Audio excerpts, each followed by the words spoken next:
dumating na pre-order to sa Shopee na magnetic window screen. Ayan, kaysa magpapakabit to. So unbox natin to at kakabit natin naman.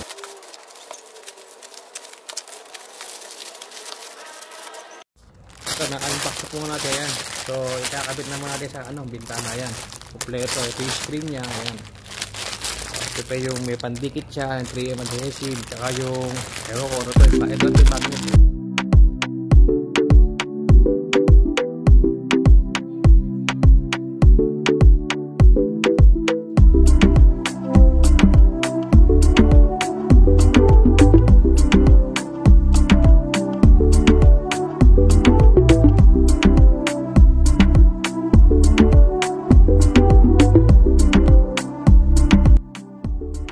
Medyo mahirap palang ilagay. Yan, nakadikit na yan. Nalalapat na sa screen. Ito yung pinakalas. Tsaka yung lock niya. Yan. Nakalapat ng baba. Akala ko, ididikit mo lang. Gugupitin mo ko pala.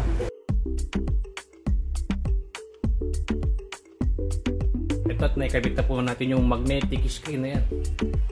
Kaya po, pag bubuksan nyo, igaganon nyo lang. Idikit na po siya ulit. Yan. Medyo nahirapan ako yan. Bili ko sa Shopee. Laking bagay. Kaysa magpapagawa ka sa aluminum shop. Laking tipid.